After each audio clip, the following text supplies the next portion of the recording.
Ngayon naman ay nais ko namang ipakilala kung saan ako nanggaling at tinuring kong pamilya. Migano tao sa amin at hindi lang basta-basta.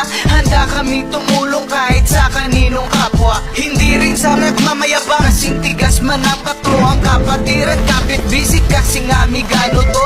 Habang buhay nadadaloy sa aming mga dugo at kaya paninindigan ng migalitos na ito. Ganon talaga maangas man kami tignataas noon ang matikman ng hirap na sinimulan. Walang saysay kung puro ingay at pagyayabang kung ang kaluluwa at pagkatao mo'y walang kalaman-laman. Naaalala ko ang kwento doon sa may gitnang Luzon. 1,000 siya nadaan at 63 taon. Marami ang nagulat nung kumalat na parang ambon sa bawat sulok ng mundo kung saan naroroon. Migano, ano ba yung migano? Madalas din at tanong na marami at kung sino-sino. Halika at sumama ka buhay ng pagkatao at mamulat na walang mali sa desisyon na ginawa mo. May dahilan kung bakit namin to ginagawa. Hindi rin